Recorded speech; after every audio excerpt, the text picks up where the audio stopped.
Hello, everybody. Welcome back. How are you all doing? I figured we might get in with more Scarlet Hollow because why not?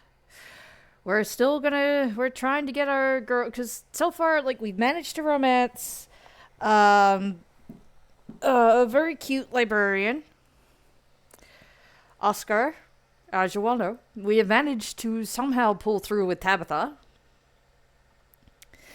And I'm just like, I've tried to romance Kika before, but it's just not, it didn't, I don't know what happened. So we're just going to be trying to put in more effort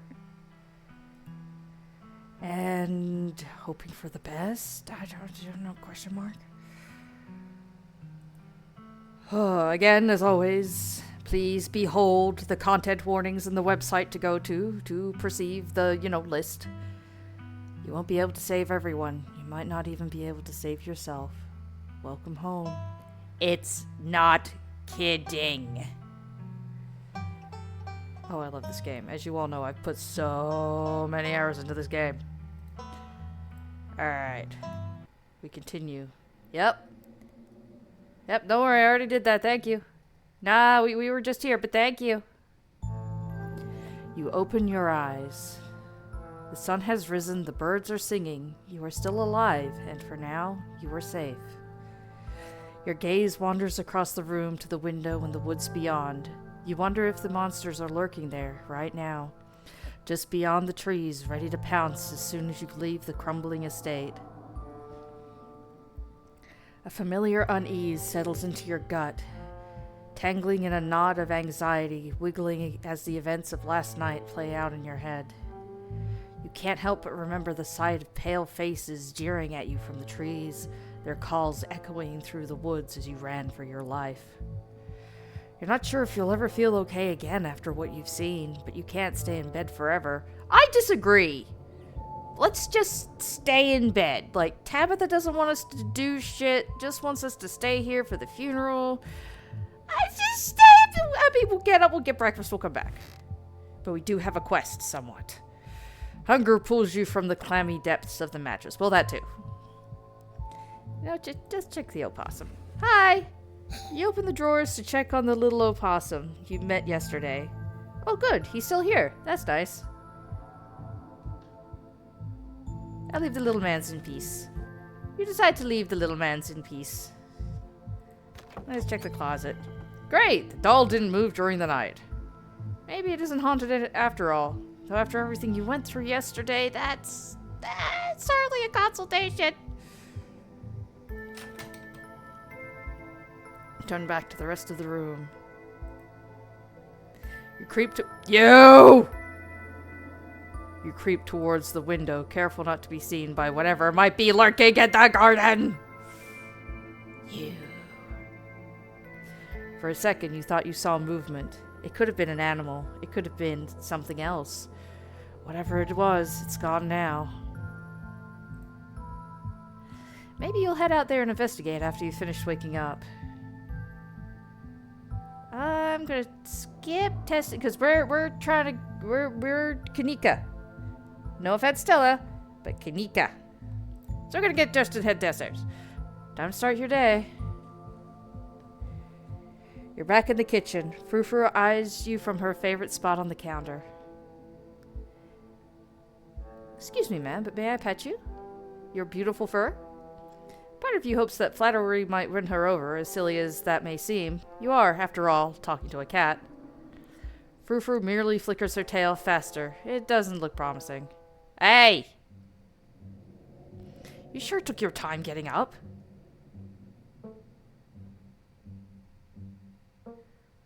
It's like 8 a.m. Is that late? It's late for someone who was supposed to be at work half an hour ago. Well, you know, if you'd done and told me... Or I guess if I'd asked, but you also could have told me. If one of us had taken the initiative to figure out when you leave in the morning, I didn't even know you were gonna wait for me. Anyway. Like me. I thought you were talking about Frou-Frou.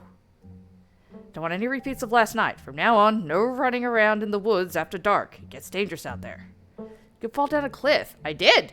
You could get stuck in a hidden cave somewhere. You could get lost in the woods and never be found. Just because nothing happens here doesn't mean it's safe. I want you home by sunset from here on out. I tried getting home by sunset. I was just attacked by a mountain lion. They get home before sunset. Can I just, like, go to the mines, have you just get a lift back with you? What's up with you and Stella?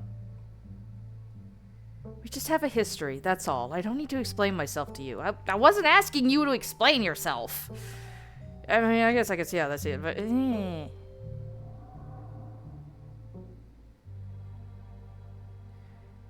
you the boss? How can you be late to work if you own the mines? Just because I own the mines, it doesn't mean I don't have responsibilities. If I'm late or I don't show up, then things aren't done right. Alright. Look, I'm sorry about last night, but what you're doing is unacceptable. Alright, fine. I'll try to be a little less snippy. Just stay out of trouble, please. Late enough as it is, I'm going to work, and I expect you here at sunset. Tabitha takes a few steps towards the door. Sunset! Your cousin huffily exits the kitchen. Her footsteps fade down the hall, ending in the characteristic creak and slam of the front door as it opens and closes behind her. Once again, you're the only human in the estate. To your knowledge. To my knowledge. Text from Stella. Hey, hope you're holding up okay, or as good as you can with all the stuff we saw last night. I was up most of the night on the cryptid forums. No real answers yet. I'm at the library now if you want to join. I have scones!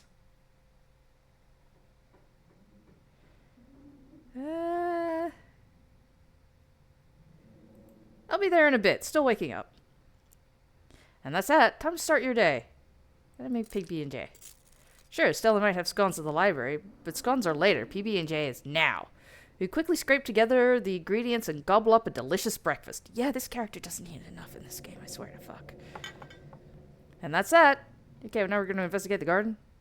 Your eyes wander to the garden door. You shudder, remembering the brief glimpse of something you saw from your window upstairs window.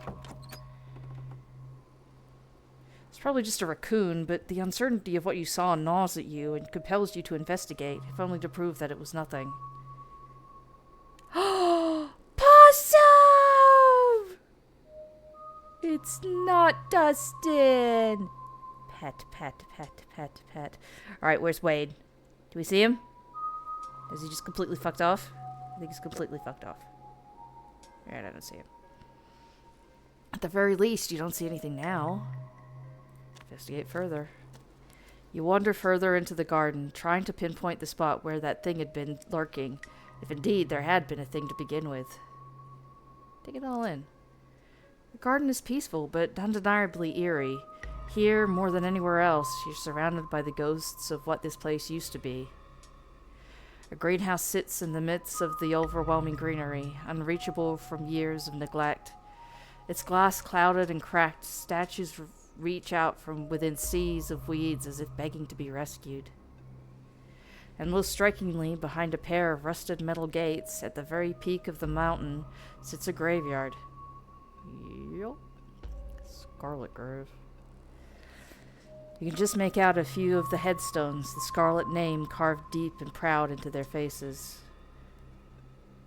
And anybody see anything? Even looking back up into the house just in case. Alright. You notice what a good view someone would have of your window if they stood just where you're standing right now. Look for clues. Ugh. That's a clue.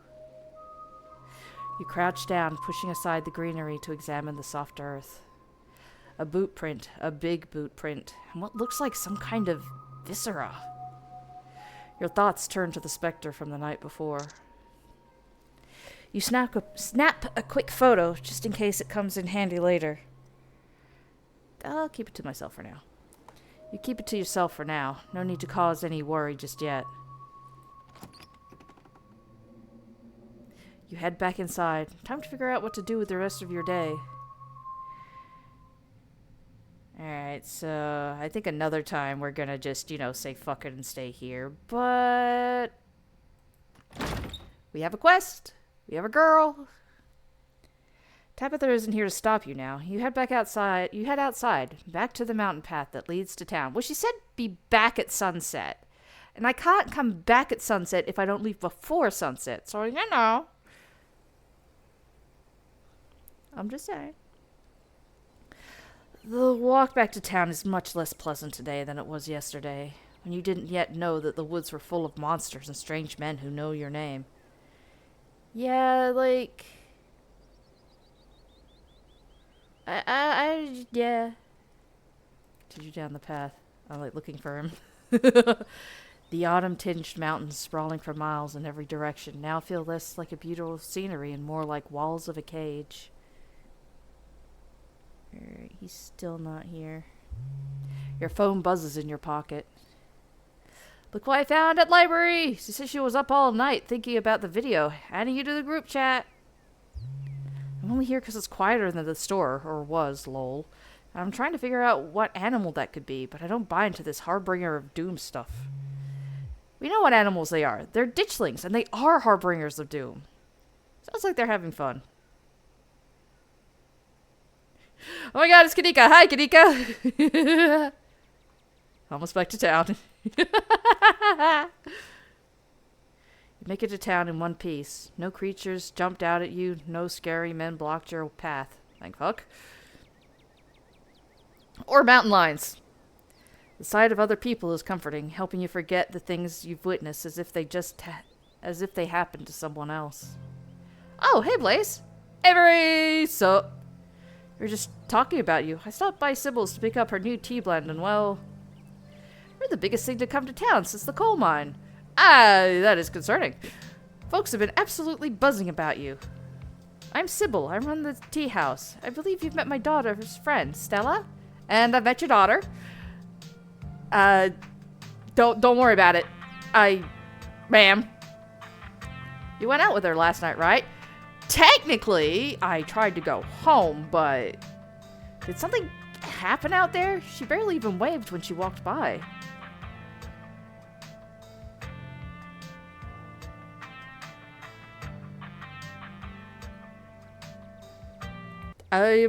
What happened last night was traumatizing. I don't think I'm ready to talk about it yet. Okay, I get it. Sounds like you've been shaken up pretty bad. Yeah. Tell you what, I'm on break for the next half an hour. Why don't you swing by the diner if you want to decompress? Winnie can fix you some of Sybil's new blend. Maybe it'll calm you down a bit. I think you'll like today's mix. It's chunga and lemon balm. Should help ease your stress and tension. I'd love to drink the tea, Sybil, but if you feel like talking, I'll be all ears. But no pressure. Thank you, Avery. Anyway, it's up to you. See you around, Blaze. See you, Stella. Sybil. Fuck. Take care now, Avery. I accidentally gave Avery my fuckery with names. I see you're a private person. I can respect that. Well, I guess I'm being a private person by being like, I don't want to talk about it right now. I don't know. You never know how someone might respond to hearing the truth of what you've encountered last night. I could just be traumatized, ma'am. I better get back to it myself. But actually, before I go, a word. Stella came by my tea room last night. She told me about what you saw out in the woods. She showed me her footage, too. I know what you two went through, and I know what you saw. Those things are real. Neither of you imagined them, and they're certainly no ordinary creatures. My grandmother called them ditchlings. They're a terrible omen, a sign of great suffering and destruction to come.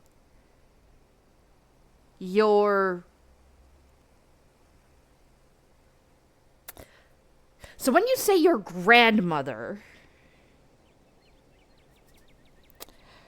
So I'm just kind of thinking about this sentence now. Like, are you fibbing, Sybil, or have the ditchlings just been around for a really long amount of time? Like holy shit. Because, is that true or is that not? Like, how does that? I mean, anyway, I've told Stella and my daughter what I know, though I'm afraid that's not much. Oh, I wanted to tell her I punched him. How do you know all this? People tell stories. I listen. The fact that you remember a lot of what you do is very impressive. If nothing else, that's really cool. Granted, it's not every day you meet somebody who's seen a ditchling and lived to tell the tale, so I suppose I should count myself lucky to know about them at all. Ma'am! And you should count yourself lucky too. Ma'am! So, they're dangerous? Are they going to start attacking people? I mean, they are. They're not dangerous on their own. Unless you try to leave, I guess, I think. Man, I don't know. Sybil, they will. Just, I mean, you don't know yet, but, I mean, don't worry about it, I guess. I think you misunderstood me. They're not dangerous on their own. They are. Think of them more like birds flocking before a storm. Well, the storm hasn't hit yet, so that's probably why we're still here. They're neither a threat on their own nor the cause of what's to come, merely a sign that things are not as they should be. Ha ha! Ah ha ha ha! What can we do about stopping what's coming? I'm afraid I don't have any good answer to that, but Stella and Kanika are doing their best to get to the bottom of this. I mean, you do have a plan, ma'am. I can understand you not telling me about it. Aside from that, I suppose the best we can do is stay close to our loved ones. How about we do that and you don't do that? Can you maybe not do that? Or do that like elsewhere by yourself? That would be great. Nobody worry about it. I'd say that would mean Tabitha should try and spend some time with her only living relative while she can, but I get the feeling she cares a little too much about her work to let herself leave it for that long. You could always go to her. Maybe that would bring her a little joy, even if she might struggle to admit as much.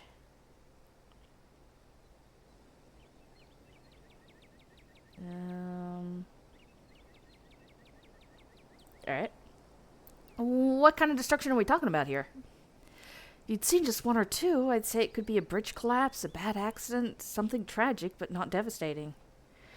But this many, multiplying like they are, I couldn't tell you.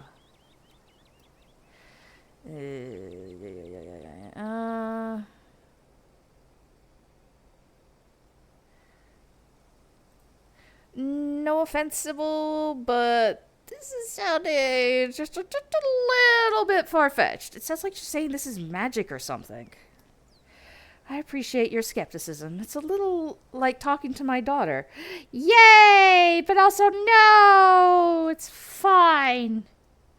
But believe me when I say I'd gladly welcome any other explanation. Unfortunately, I struggled to find one. I'm so sorry to cut our conversation short, but I've got things that I need tending to. Stay safe, Blaze, and God bless. Okay, bye. Probably have a bit of time before you're needed at the library. Diner! The diner's a little quiet today, but the air is still heavy with the tantalizing smell of breakfast. Hey, we'll talk to Avery. You slide into the booth across from Avery. Hello! I boop your nose accidentally. Hey there, stranger. Also, he's got like these snake bite things. It's like, how would that feel like drinking like temperature drinks? Like that would obviously like affect, like you'd have cold metal against your teeth. I wonder what that's like. Before you can exchange words, Winnie sidles up with a fresh mug of tea in hand. Heard you might need this. Don't worry about paying for it. The funeral has you worried plenty already, I bet. The answer to 29 down is oink. Thank you, but I actually would have preferred coffee. But I mean, I just appreciate it. I'm not gonna drink it, but I appreciate it. What? But the clue is pen sound. How is that a sound a pen makes? Wait, pen? Like pig pen? Are you kidding me? How was I supposed to guess that? I don't know why you even bother with those things. They're just gonna frustrate you. It's just something to do to fill the time. But maybe I should switch to Sudoku. Join me in Sudoku! When he leaves, Avery... Just a second, Avery. I need to get the bot in chat. La la la.